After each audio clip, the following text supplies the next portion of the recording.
est beaucoup plus accessible que vous ne le croyez.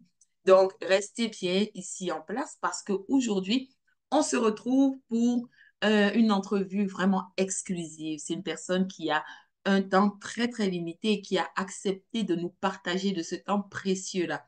Elle va nous partager de son temps, mais surtout de ses connaissances, de son expertise sur le terrain. Elle a plusieurs années d'expérience dans ce domaine. Elle a accumulé la gestion de plusieurs portes et elle va répondre à vos questions. Donc, restez jusqu'à la fin, laissez vos questions en commentaire. On va se charger de les lire. Une personne de mon équipe va pouvoir nous remonter les questions. Donc, sans plus tarder, dites-moi d'abord, attendez, dites-moi, est-ce que vous m'entendez bien? Mettez des cœurs, mettez des pouces, laissez des commentaires, confirmez-moi si vous m'entendez bien. Hmm? Je vois que là, ça passe. Excellent. Donc, sans plus tarder, on va essayer d'optimiser le temps. Je vais introduire Livia Barbeau, qui est notre invitée du jour. Livia, je vais te demander peut-être de te rejoindre à nous et d'ouvrir. Oui, Voilà, excellent. Et est-ce bonjour que, tout le monde.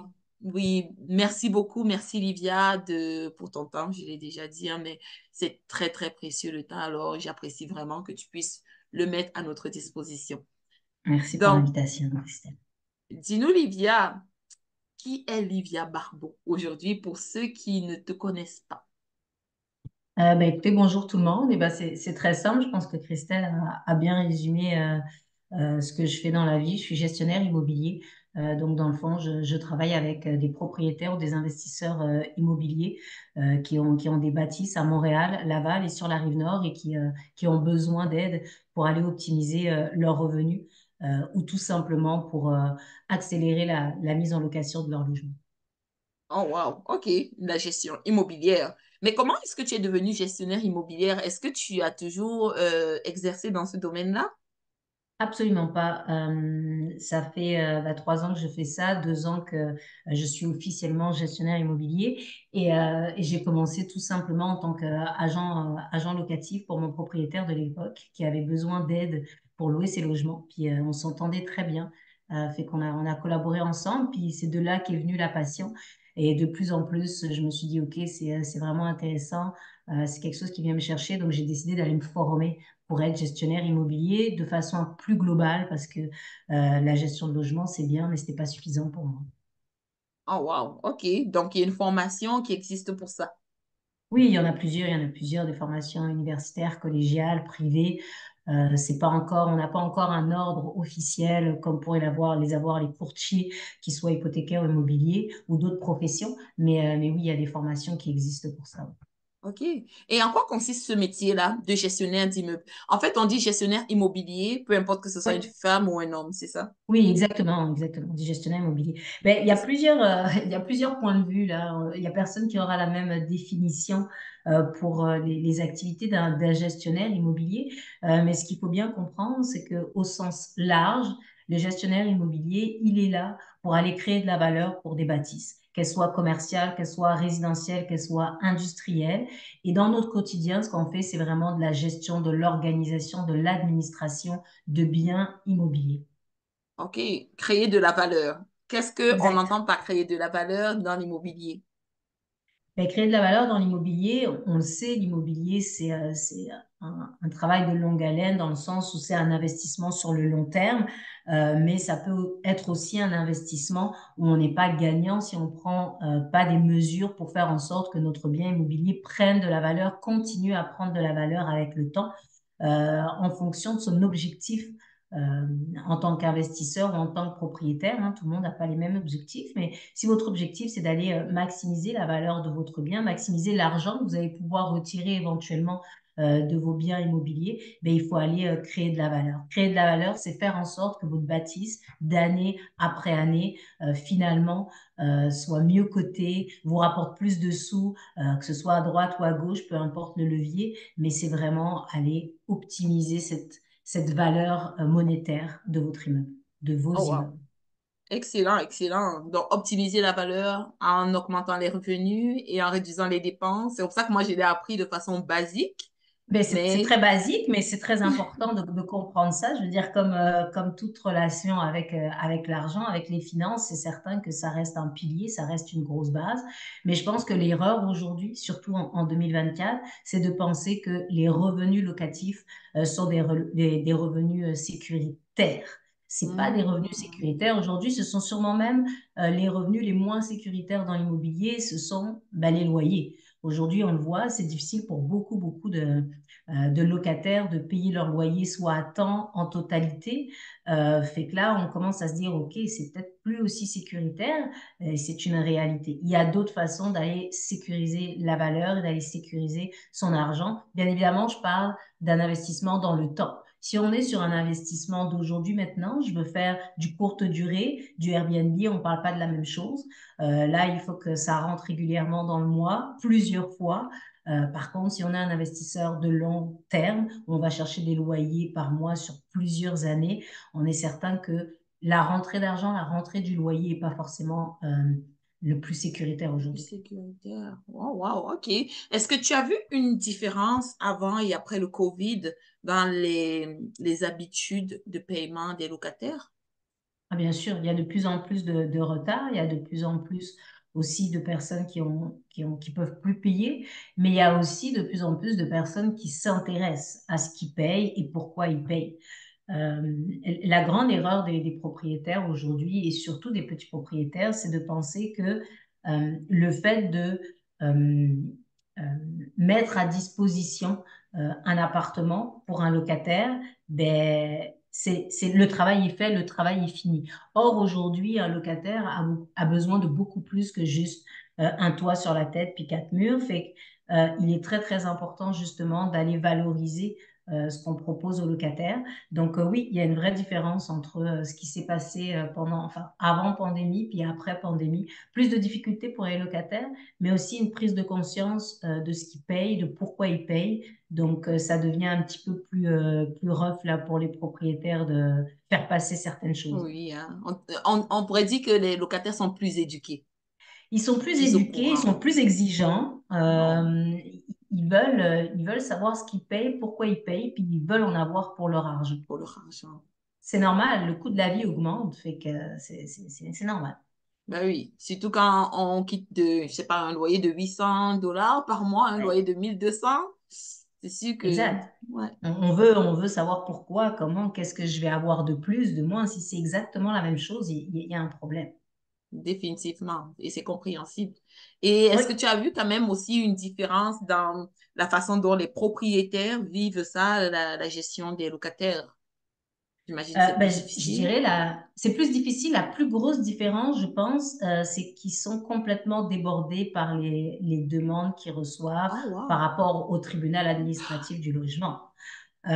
Parce que là, les locataires n'hésitent plus non plus à aller devant le tribunal, à dire, bah, moi, j'ai des droits. Oh, OK, je paye 1002, 1004, 1006, 2000, mais j'ai des droits, donc on va aller devant un tribunal, puis on va voir si tu es correct ou si tu n'es pas correct.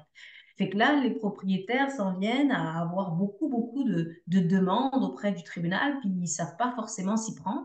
Et des fois, ils perdent des causes qu'ils pourraient gagner s'ils étaient juste plus bien éduqués, s'ils préparé, étaient juste mieux préparés, bien s'ils préparé. s'étaient plus intéressés à ce qui se passait autour de cette demande-là, sachant que le tribunal, c'est toujours le dernier recours. Mhm. Dans toutes les sphères de la vie, il n'y a pas personne qui veut partir au tribunal. Au tribunal. OK. Mais justement, parlant de tribunal, quelles sont les principales responsabilités en tant que gestionnaire?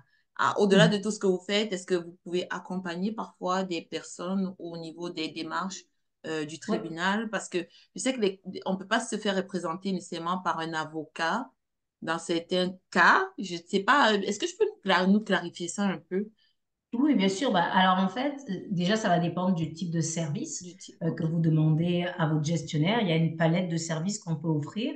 La représentation, en tout cas, dans un premier temps, la préparation du dossier pour le tribunal administratif peut faire partie de l'un de ces services. Ensuite, il y a aussi l'accompagnement, parce qu'aujourd'hui, justement, ça a changé et le gestionnaire immobilier peut représenter le propriétaire devant le tribunal administratif. Alors, on peut avoir un mandat d'accompagnement, mais aussi de représentation.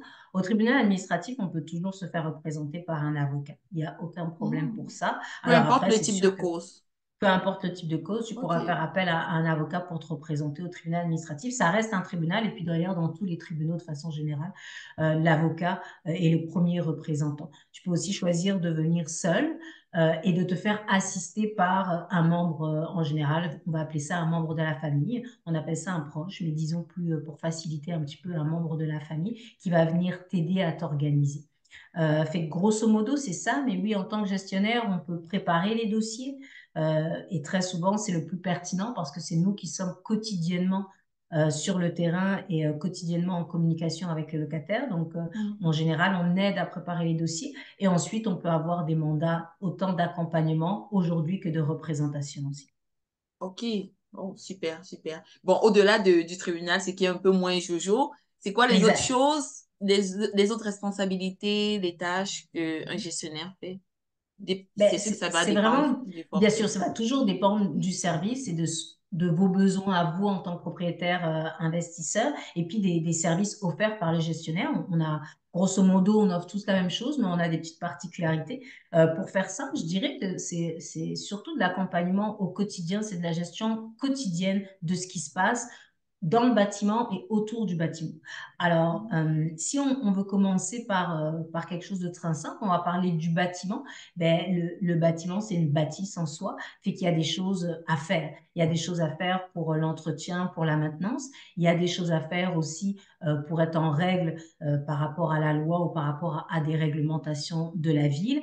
Mhm. Et puis, il y a aussi des choses à faire pour pouvoir le rendre attractif. Ensuite, par rapport à ce qui se passe dans le bâtiment, ben, on va plus parler de la relation humaine avec les gens. Alors, quand on parle des gens, on parle des locataires, c'est sûr, mais pas seulement. En fonction de la bâtisse que vous allez avoir, vous allez peut-être avoir d'autres acteurs dans votre bâtisse. Vous allez avoir un concierge, vous allez avoir Oui, peut-être un électricien. Je ne sais pas, ça dépend vraiment de la la grosseur de grandeur. votre bâtisse. Mhm. Donc, c'est certain qu'il va falloir travailler avec tout ce monde-là pour que ça fonctionne. Donc, il va falloir aussi faire attention aux relations humaines qu'on a avec toutes ces personnes-là.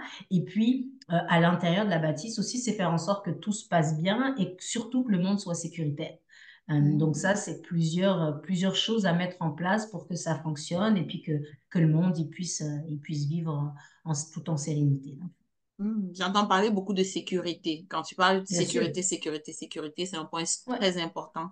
Parce Et qu'il je y a pense beaucoup de aussi, personnes qui négligent ce point-là. Les exactement, propriétaires comme exact. les gestionnaires, faut pas oublier qu'on est dans une bâtisse avec, on accueille du public. C'est bête, hein, mais quand on va au Walmart, c'est la même chose. C'est une bâtisse où on accueille du public. La grosse différence avec un immeuble, c'est qu'on accueille du public jour et nuit. C'est un hébergement. Il y a des gens qui dorment, il y a des gens qui vivent, il y a des gens qui utilisent des appareils électriques, électroniques, il y a des gens qui utilisent du gaz. Fait qu'il peut avoir tout type de sinistre dans un immeuble. On parle souvent des dégâts d'eau, des dégâts de feu, qui sont les deux plus gros sinistres, mais il peut avoir tout plein d'autres sinistres. Donc la sécurité, ça reste quand même Mhm. le point numéro un dans un immeuble. Définitivement. Ah, moi, je l'ai bien appris lorsque j'ai eu mon premier changement de locataire. Devine ce qui s'est passé. Le chat de ma locataire, enfin, ma locataire s'est fait électrocuter Oui, parce que celui qui ok. était quitté, il avait laissé un fil à découvert. Et Oui, je me dis encore, bon, au moins, il n'est pas décédé, hein. Il s'est fait oui, hospitaliser et tout. J'ai payé pour ça. Mais au moins, ce n'est pas elle. Ça aurait pu être catastrophique si bien sûr. c'était un enfant qui avait mis Oui, ce fil dans la bouche. Mais c'est là que tu comprends, en fait, où, en fait, c'est une responsabilité être oui, propriétaire, là. Une grosse bien sûr. responsabilité. Une grosse responsabilité, donc c'est sûr qu'il faut s'assurer d'être au fait de ses responsabilités. Il faut s'assurer aussi d'avoir les bonnes assurances. C'est pas du tout le moment d'être cheap là, sur ces choses-là. Mm, Là. mm. Faut aller prendre l'assurance qui va couvrir les bonnes choses au bon moment. Et le fait aussi d'être accompagné par un gestionnaire ou même un concierge déjà qui est là à chaque jour en général, c'est très important. Et puis, c'est comme les assurances auto hein, ou les assurances habitation quand tu es locataire, etc. C'est sûr qu'il ne va pas se passer quelque chose à chaque jour. Peut-être tu ne vas pas en avoir besoin pendant 12 Mhm, mois, peut-être même mhm. pendant 12 ans. Mais quand ça va t'arriver la 13e année, ben, tu vas être bien content d'avoir une assurance qui est là pour t'épauler. C'est un petit peu la même chose. Mm. Définitivement, définitivement.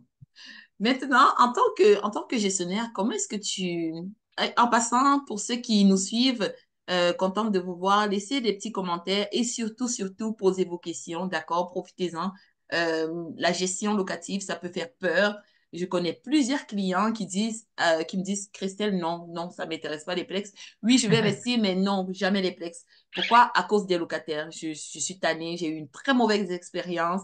Je ne veux plus repasser par là. Donc, non. Voilà, donc posez vos questions. On pourra peut-être répondre à une ou deux questions ici et vous faire peut-être changer d'avis. On ne sait pas. Donc, j'aimerais savoir comment est-ce que tu évalues justement ou tu sélectionnes tes locataires potentiels ou des locataires des propriétaires pour s'assurer qu'on ne se retrouve pas avec des insomnies, de l'urticaire parce qu'on a des locataires problématiques. Alors, déjà, il y a jamais aucune garantie. Fait que là, c'est pas quelque chose qu'on peut vous vendre là. Aucun gestionnaire ou aucune agence de location aujourd'hui peut vous garantir de ne pas avoir de troubles avec un locataire, c'est pas possible. Par contre, il y a des moyens à prendre pour s'assurer, moi, comme j'aime le dire, que les locataires potentiels ont envie de vivre chez vous. Pour moi, c'est le premier critère. Il faut qu'ils aient envie d'être là. S'ils n'ont pas envie d'être là, ben, c'est un OK. petit peu comme tout le monde. Si j'ai pas envie d'être là, ben, je vais pas prendre soin de la place. Si je paye pas, c'est pas grave. Donc, il faut s'assurer que les personnes ont un réel intérêt. Si c'est des locataires qui font 1400 visites dans la semaine juste parce qu'ils sont à la recherche absolument d'un logement, ça va peut-être pas être mes number one sur la liste parce que peut-être que eux, ils cherchent juste un logement, puis dans 4 mois, quand ils vont trouver un meilleur, ils vont vouloir partir à tout prix, puis ça va me causer du trou. Fait que je dirais, c'est trouver des personnes qui ont envie de vivre dans votre logement, qui ont un réel intérêt. Comment on fait maintenant pour trouver ces personnes-là? Ben, il n'y a pas non plus de formule magique, hein. C'est sûr qu'on va aller... ben, nous, on commence par notre réseau parce qu'on a un réseau, on est des professionnels. Donc, c'est sûr que c'est plus facile d'aller d'abord toucher son réseau. Mais sinon, pour quelqu'un qui n'est pas forcément dans la profession, un propriétaire, qui veut y aller tout seul parce qu'il pense qu'il est capable de tout gérer tout seul, il n'y a pas de problème. Ben là, on va aller afficher des logements. Et puis, on va essayer de faire au maximum une présélection avant les visites. Avant, ce qui se faisait beaucoup, c'était les visites libres et puis les visites, bon, ben, Mm. on visite tout le week-end, 15 minutes, 20 minutes par visite, puis Oui, ça oui, s'enchaînait comme oui. ça. Moi, personnellement, ben, j'ai jamais fait ça, mais je le ferai jamais parce que Pourquoi? Pourtant, moi, je l'ai c'est une déjà perte de fait. Bon, temps. c'est vrai que je ne suis pas C'est une perte gestionnaire, de mais temps. C'est une pourquoi perte de temps dis-nous? absolue, puis le temps est précieux. Les visites libres, il n'y a aucune façon de créer du lien avec les potentiels candidats. C'est impossible. C'est du monde qui vient juste pour déposer du dossier au cas où. Puis nous, on fait des enquêtes de présélection. Puis ces enquêtes de présélection-là, nous, on les paye de nos poches, hein. Moi, je ne les facture pas aux propriétaires. Alors, je ne vais pas m'amuser à faire 1400 enquêtes de présélection à presque $200 chaque. Fait Mm. que ça, déjà, c'est hors de question. Donc, les visites libres, ça m'intéresse pas parce qu'il n'y a aucune création de lien avec les candidats. J'ai pas le temps de parler avec eux, j'ai pas le temps de savoir ce qu'ils font, qui ils sont, j'ai pas le temps de connaître leurs recherches. Il n'y a rien qui se crée. C'est juste des gens qui viennent puis qui font ça toute la semaine, histoire de trouver vite fit un logement. Ça, c'est mon point de vue. Donc, chez nous, on fait pas ça.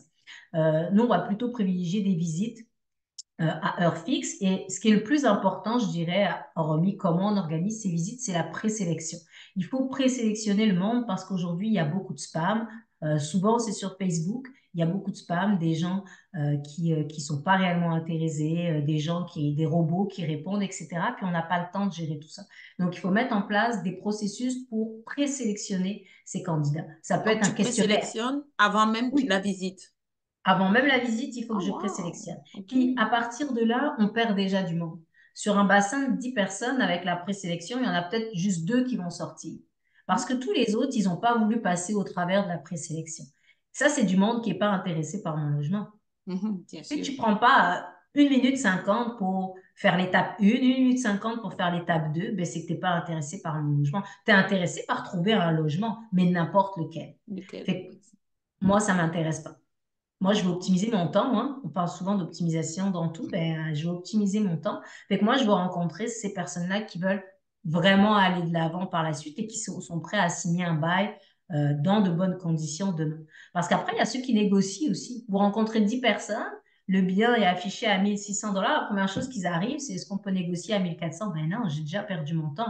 Ou il y a des gens qui Exact. arrivent, on dit, ça, c'est pas inclus, c'était clair dans l'annonce, c'était clair dans tout, c'était pas inclus, puis ils arrivent, ils disent, ah oui, mais moi, je veux ça d'inclus. Ben oui, mais c'est pas inclus, puis tu me fais perdre mon temps, hein. Ben Donc, oui. on présélectionne. Donc, je dirais pour la recherche des locataires, le plus important, c'est la présélection. OK. Bon, les amis, vous avez entendu la présélection. Faites pas comme moi, les visites libres. Il y en a qui continuent à faire ça, puis qui Ça aiment perd le ça. temps.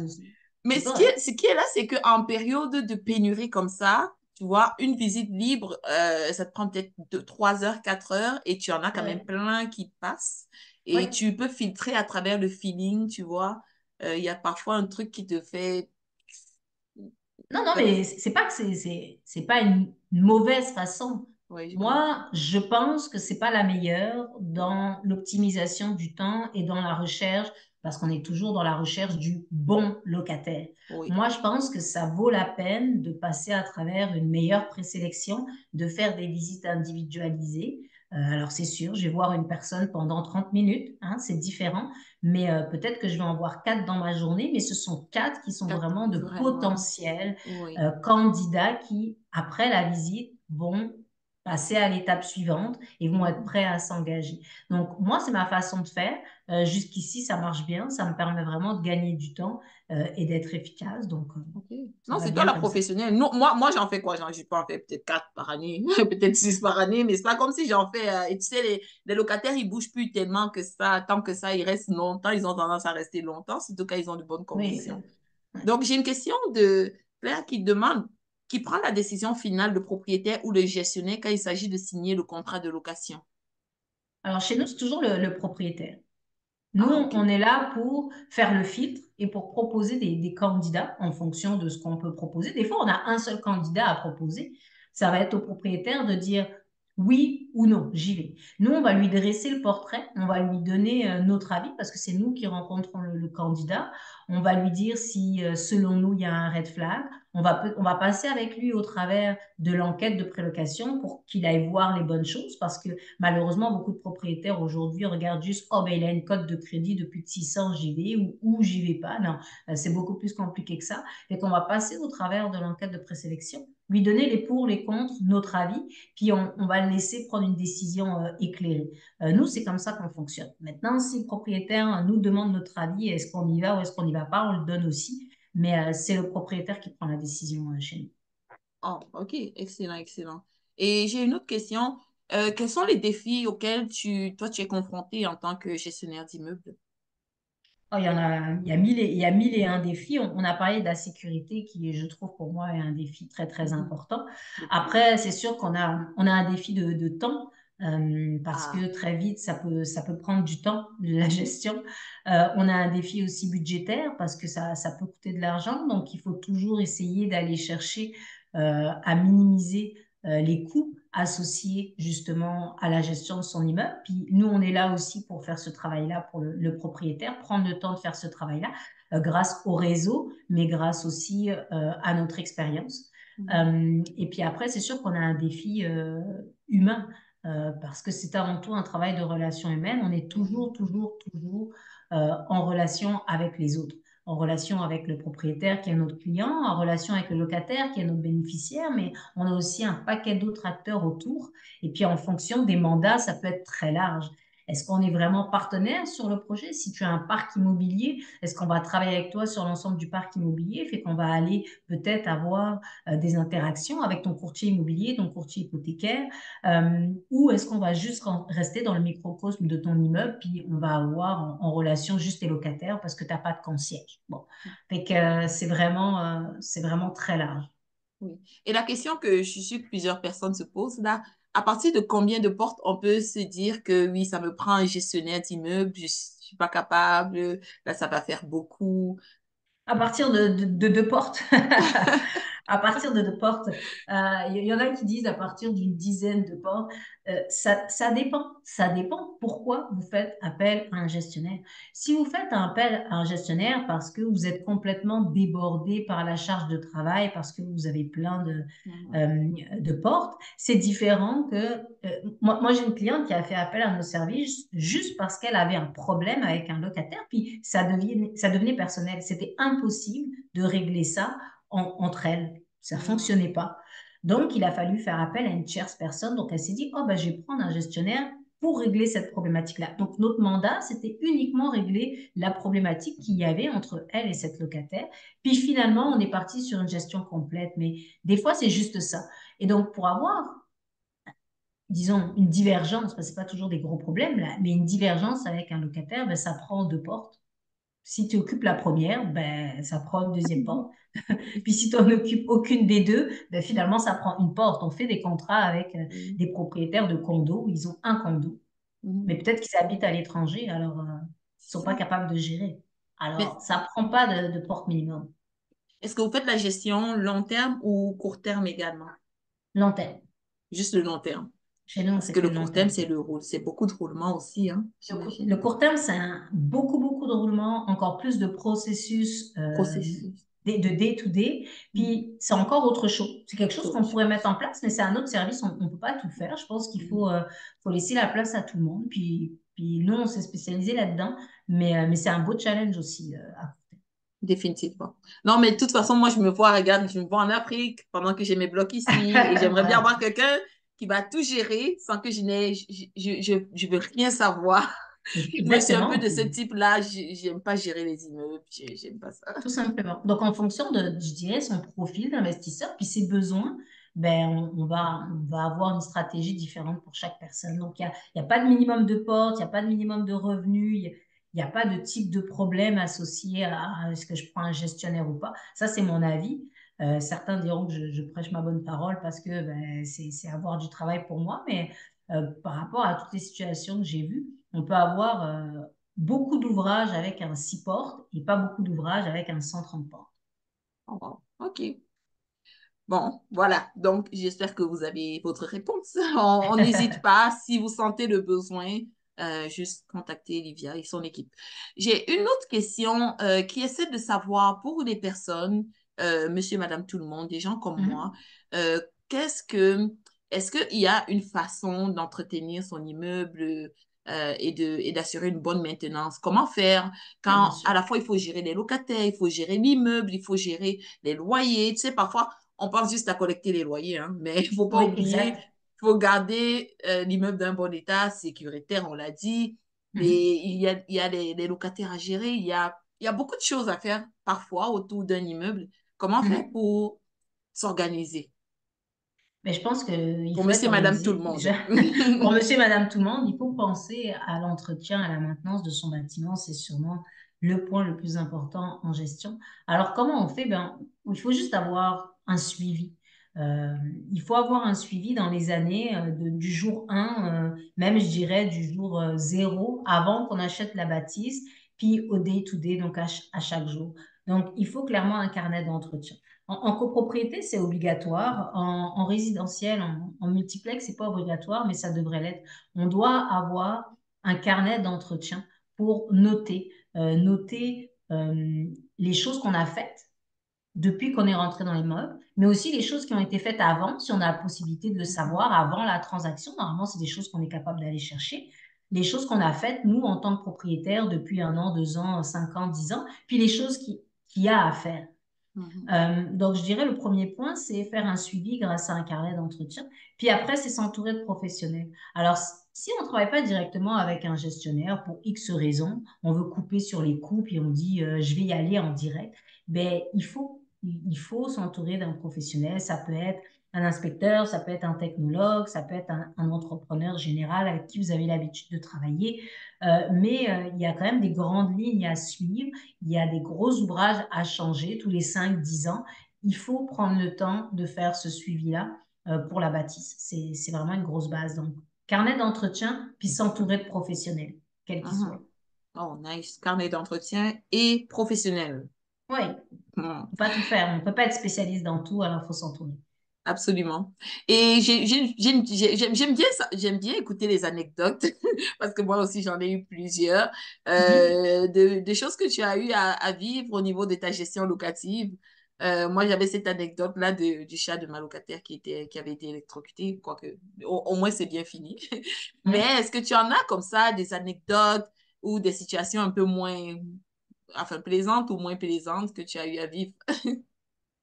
Ben, il y a des trucs très drôles, c'est certain, mais je pense que la dernière histoire qui m'a bien fait rire, c'était le droit d'usage d'un locataire.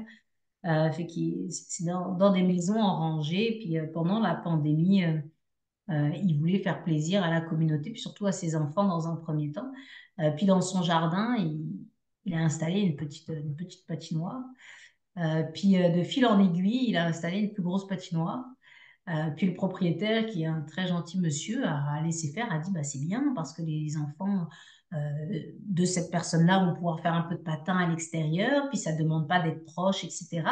Puis les personnes des autres maisons vont pouvoir venir faire aussi un peu de patin à l'extérieur. Puis ça s'est transformé en presque un stade olympique avec des games de hockey tous les week-ends. Et puis le locataire faisait même payer. Euh, C'est C'était devenu comme un une business. mini-ligue, c'est devenu une mini-ligue.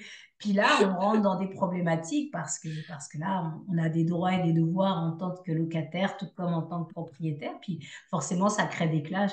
Mais c'était très marrant de voir, quand j'ai pris ces dossiers-là, de voir les photos. C'était vraiment une mini-ligue à chaque week-end. Les gens faisaient la queue, les jeunes faisaient la queue. Il y avait les voitures qui faisaient la queue des parents. Puis là, ils faisaient payer pour faire des matchs week-end par week-end dans son jardin avec sa nouvelle patinoire. Puis là, le propriétaire, imaginez-vous, il devenait fou, là. Ah, si Il a voulu j'imagine. être gentil, Ah ben puis il s'est oui. complètement fait avoir. Donc, Oh là là c'est là très là là drôle. là. Et attends, ça me fait penser à un concept de droit acquis. Ouais. Peux-tu nous en parler un peu déjà pour ceux qui ne savent pas c'est quoi le droit acquis? Ben, aujourd'hui, je peux vous le dire, moi j'étais conseillère juridique dans une de mes vies, et je peux vous dire que le droit acquis aujourd'hui, il est utilisé à tort et à À tort travers. et à travers. Même moi, je l'ai Oui, utilisé un eh jour oui, quand j'étais locataire. le droit acquis, c'est quand même bordé par la loi, puis il y a des conditions. Fait que lui, il s'est donné ce droit acquis en disant, oh, ben, tu m'as dit oui une fois pour ma petite patinoire, comme si c'était une pâte aux joie, là, si on veut faire la relation. Et il a dit, OK, tu m'as donné un bout, puis je l'ai pris. Maintenant, j'ai le droit de faire ce que je veux avec ça, ce qui n'est pas du tout le cas. Mais dans les faits, ça reste quand même compliqué pour le propriétaire ensuite de mettre fin à tout ça. Il doit passer vraiment par une procédure juridique, puis du coup, ça prend du temps et ça prend de l'argent.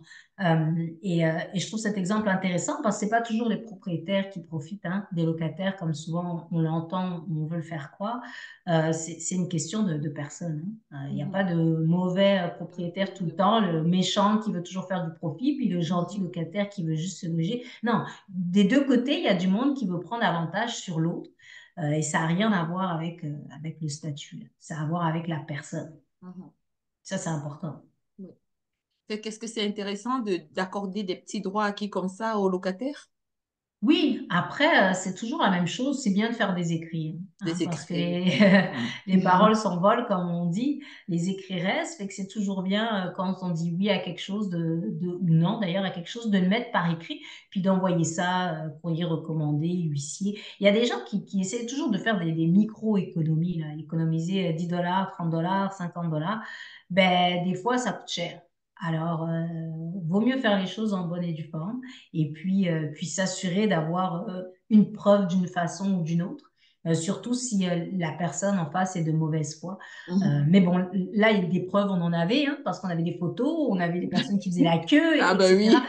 Mais ça Vous avez n'empêche qu'on des doit, témoignages on même. avait des témoins, mais ça n'empêche qu'on doit quand même aller devant le tribunal, puis c'est ça. Donc ça prend du temps et ça prend de l'argent, ça prend un avocat, etc. Puis aussi, ça prend de l'énergie puis de la charge mentale. Et ça, on oublie. On se dit, c'est La pas charge grave, on va le mentale. faire. Oui. Mais la charge mentale, ça pèse. Ça peut durer un mois, 2 mois, 3 mois, un an, 2 ans. Puis on a la vie à côté. Fait que ça peut causer une charge mentale assez énorme. Et puis ça, on Mhm. l'oublie. Mhm. Définitivement. Et la charge mentale, je trouve que ça a tellement plus de valeur qu'après Oui, l'argent. C'est comme on exact. dit, la santé n'a pas de prix et surtout la santé mentale, là. Tout à fait, tout à fait. Donc, Donc, ça vaut le coup. oui, définitivement.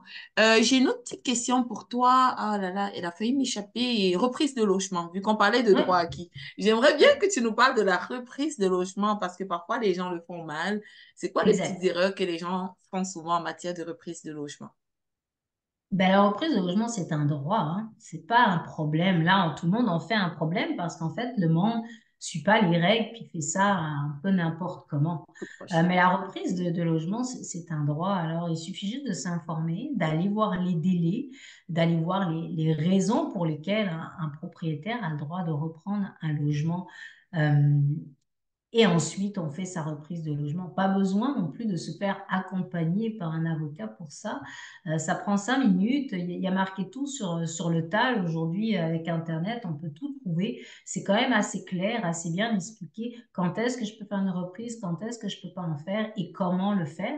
Je pense que quand on a le souci de l'autre, tout se passe bien. Quand on fait une reprise, ça signifie qu'on dit à une personne de partir de chez elle. La personne est là depuis 1 an, 2 ans, 10 ans, mais on lui dit, il va falloir que tu quittes parce que moi, j'ai besoin d'appartement. C'est correct, mais je pense que ça se fait avec une manière. Euh, alors, bien évidemment, je prends des gants pour dire ça, hein, ça se passe pas toujours bien. Puis des fois, bon, bah, il va falloir un peu mettre le point sur la table. Mais je pense que la première étape, c'est déjà de respecter la personne qui est là, Mhm. d'essayer de faire les choses en bonne et due forme, conformément à la loi. Puis, si malheureusement, là, la personne est réfractaire, malgré le fait qu'on ait suivi toutes les étapes, qu'on ait suivi les délais, qu'on ait pris le temps de considérer l'autre, ben là, c'est sûr qu'on va passer à une deuxième étape qui est une étape un petit peu plus sévère, plus fâchée, où peut-être on va aller prendre des dispositions un peu plus corsées, un avocat, aller devant le tribunal, etc. Mais la première étape pour la reprise, c'est juste de s'informer en tant que propriétaire quand je Mhm. peux faire une reprise, quand je peux pas le faire, respecter la loi, parce que c'est la loi, et ensuite de ça, si ça fonctionne pas, ben là, on passe à l'étape numéro 3, un peu plus agressive, parce qu'on a le droit de reprendre son logement. Effectivement. Et je sais que plusieurs personnes pensent qu'ils peuvent simplement reprendre le logement, mais il y a un petit dédommagement à prévoir pour la Oui, bien personne sûr pour qu'il qui on reprend le logement. y a des conditions. On peut pas reprendre le logement pour n'importe quoi. Je peux pas Mhm. reprendre le logement parce que je me suis levée ce matin et je me suis dit, oh, j'aimerais ça habiter dans le logement. Mhm. Ben non, il y a des conditions. On ne peut pas mettre des gens dehors juste parce qu'on s'est levé un matin, puis on s'est dit j'aimerais reprendre le logement. Non. Il faut avoir une raison raisonnable qui est définie d'ailleurs par la loi. Puis ensuite, effectivement, il y a des dédommagements qui viennent avec ça parce que comme je disais, on prive une personne d'un logement qui a un logement actuellement, puis on lui demande de partir. Puis avec la conjoncture actuelle, c'est sûr que c'est Mhm. pas toujours facile de se loger pour ces Pour le personnes-là, même prix surtout aussi. Mhm. voilà, surtout quand le prix du loyer est peu cher, des personnes qui payent moins de 1 000 $ par mois, puis vont se rendre à payer du 1 600 ou 1 800. 1600, c'est fou. Mhm. C'est difficile, c'est difficile. Donc, je pense qu'il faut prendre en considération ça et que quand c'est fait de la bonne façon, il n'y a pas de problème. Alors, ça demande d'être un petit peu patient, c'est sûr. Ça demande aussi d'avoir des aptitudes en relations humaines. Mais bon, c'est ça être dans l'immobilier. On ne peut pas juste dire je veux reprendre le logement par demain. Ça ne fonctionne pas. Mhm. Définitivement. Et aussi, je voulais qu'on aborde ça parce que parfois, j'ai des investisseurs qui achètent ensemble et qui se disent, ah, Oui, on va reprendre les logements, on va mettre le monde impossible. dehors. Ça, il faut juste faire attention parce que je pense qu'ils ne peuvent pas le faire. Non, Impossible. ce n'est pas possible. Ce n'est pas possible quand on est copropriétaire d'une bâtisse. Donc, on a acheté une bâtisse à deux ou à trois parce que c'était plus facile le financement. On n'est pas capable par la suite d'aller faire une reprise de logement. Puis, il y a aussi le fait que, bon, ben, on n'est pas capable non plus aussi lorsqu'on achète un immeuble. Il y a des baux qui sont déjà en place. Ben, on n'est pas capable d'arriver puis de changer complètement les choses. On n'est pas capable d'imposer un nouveau règlement. On n'est pas capable de changer les baux. Pour le coup, un bail est un droit acquis, OK. fait qu'on ne peut pas le changer comme on veut. Donc, ça prend quand même de se renseigner, de s'éduquer en tant que propriétaire avant d'acheter une bâtisse, ça c'est certain. Puis ça, c'est des choses que, ben, en fonction d'avec qui vous travaillez, votre courtier immobilier spécialisé dans le commercial, il peut vous aiguiller là-dessus, ou un gestionnaire immobilier. Vous pouvez aller voir un gestionnaire immobilier et puis lui demander, bon, ben, qu'est-ce que j'ai le droit de faire si j'achète cette bâtisse demain? Et puis on sera là pour vous répondre. Faut aller chercher du conseil. Encore une fois, il n'y a pas de petites économies. Vaut mieux mettre un petit billet au début pour être sûr qu'on achète dans des bonnes conditions et qu'on va pouvoir mener à bien le projet qu'on a dans la tête, parce qu'on a un projet dans la tête, mais peut-être que dans les Mhm. faits, il n'est pas réalisable. Plutôt que se rendre Effectivement. compte, bon, bah, on a acheté la bâtisse 1 million, là, puis finalement, on ne peut pas mettre en place notre projet. Puis on est fâché, on est Effectivement. frustré, et là, on commence à faire les choses de la mauvaise façon.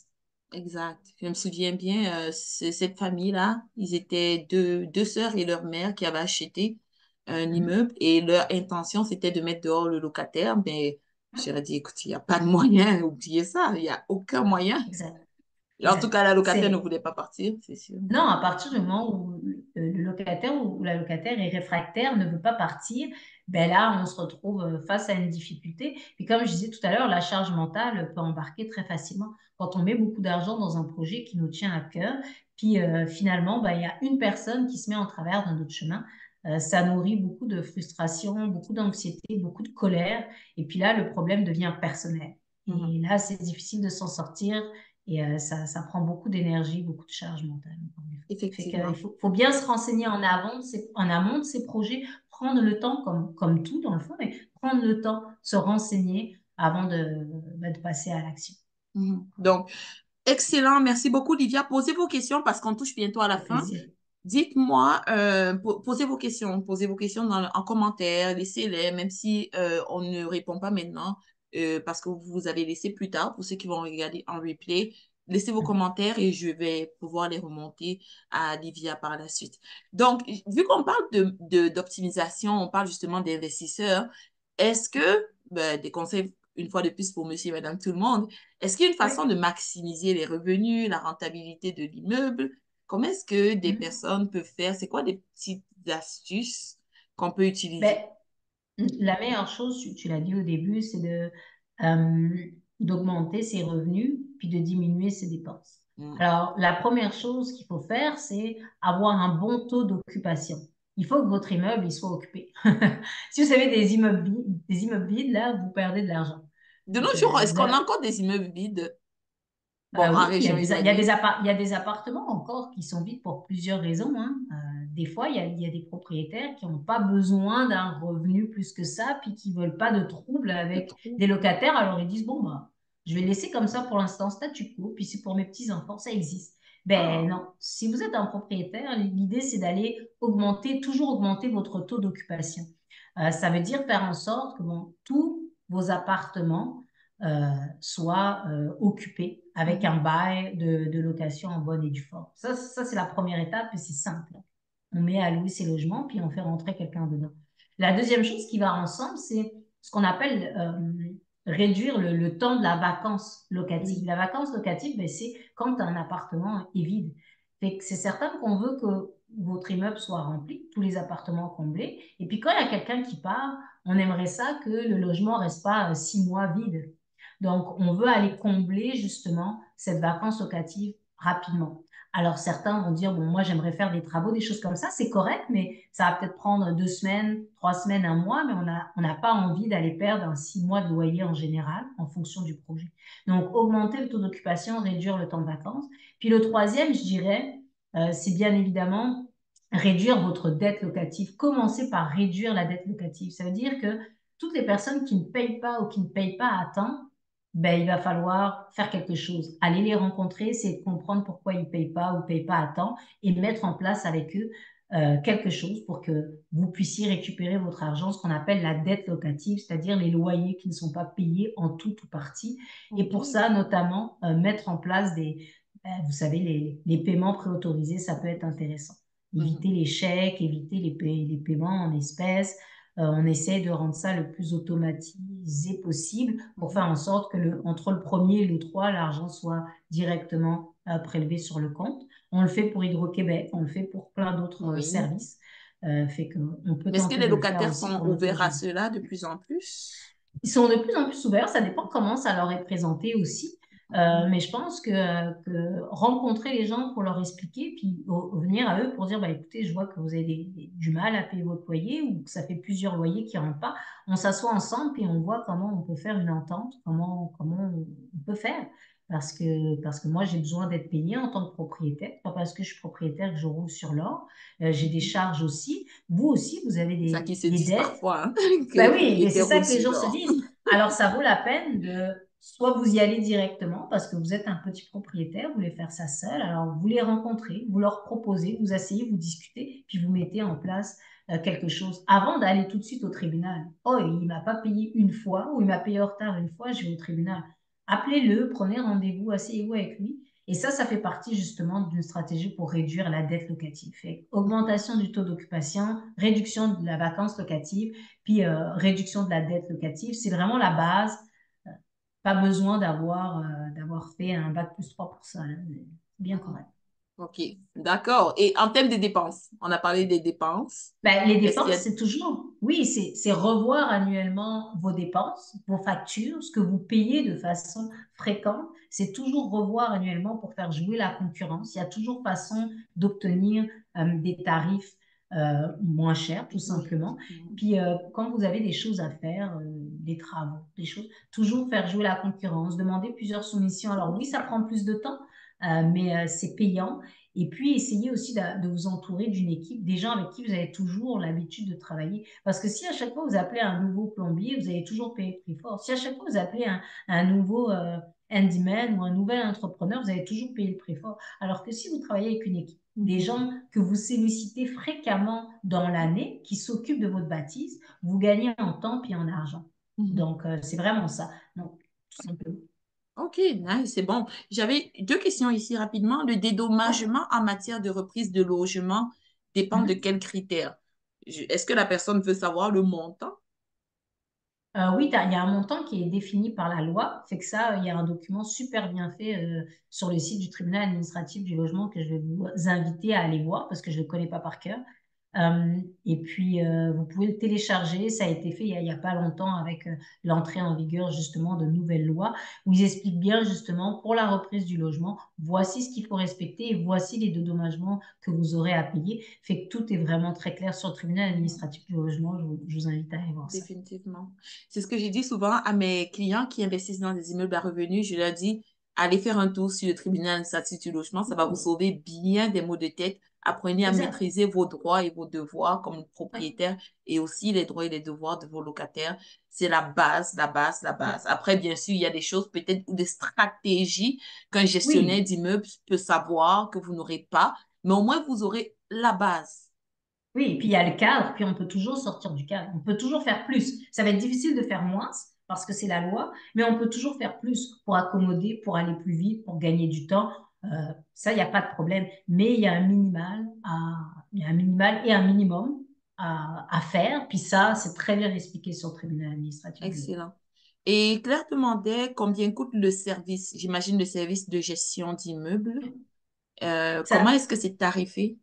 Oui, alors très souvent, la plupart des agences vont tarifer un pourcentage des revenus.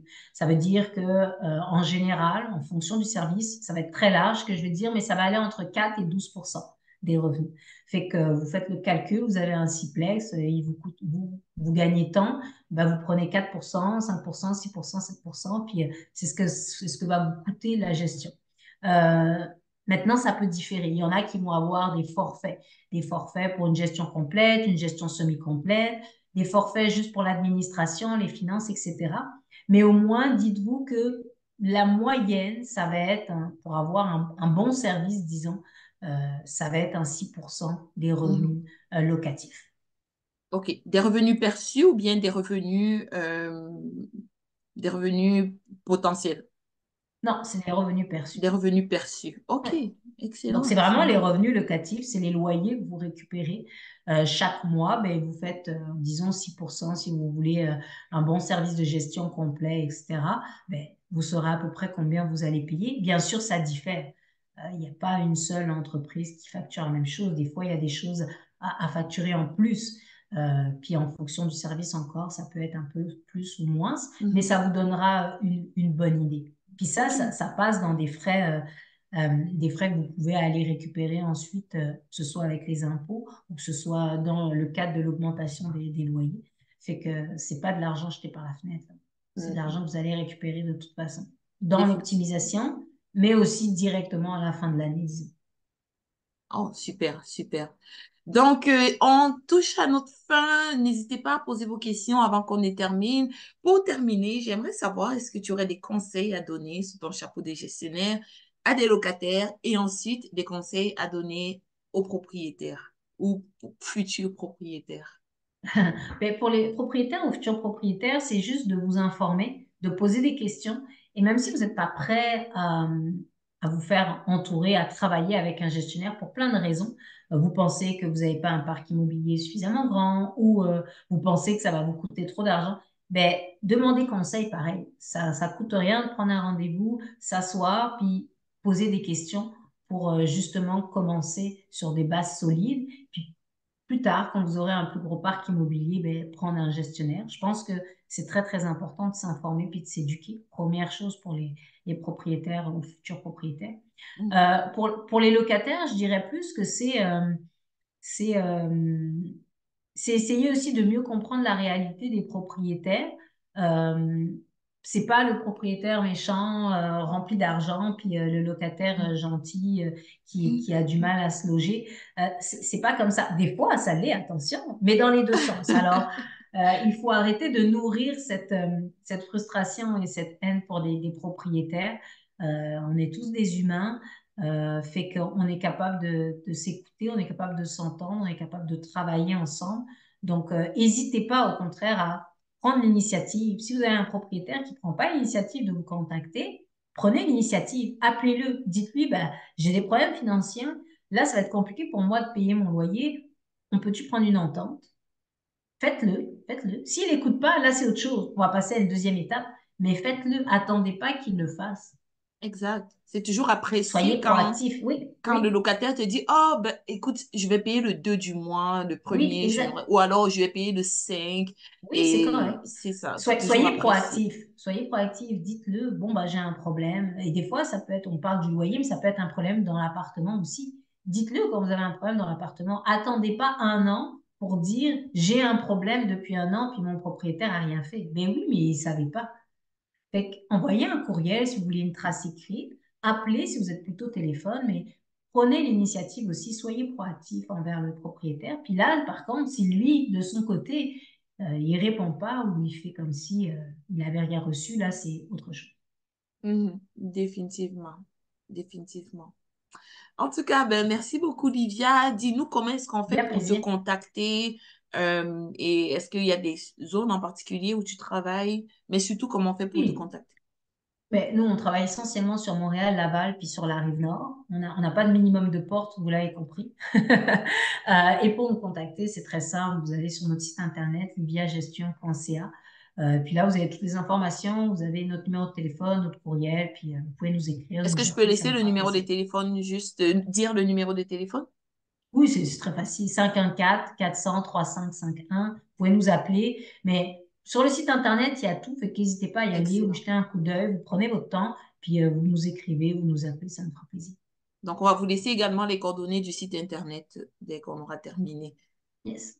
Excellent, excellent. Donc, est-ce que la rive sud, c'est pour un avenir proche, lointain? Pas pour l'instant. La rive Pas sud, pour l'instant. c'est loin pour nous. On n'a pas forcément le réseau là-bas, puis une personne ressource qui serait capable de fournir un service de qualité pour nous là-bas. Fait que pour Qualité. l'instant, on n'est pas encore sur la rive sud. Ouais. OK, excellent. Vous nous tiendrez informés lorsque vous allez Plaisir. descendre du côté du sud. Avec Mais plaisir. moi, je suis sur le nord de toute façon, donc ça m'arrange. Impeccable. OK, ben, excellent. Est-ce que tu as un mot de fin? Je vous remercie déjà tous d'avoir écouté jusqu'à la fin, là. Il y a plusieurs personnes qui te disent merci, Lydia, la calculatrice immobilière. Je sais c'est qui, c'est Ibrahim. Il a un très, très bel outil que j'utilise au quotidien.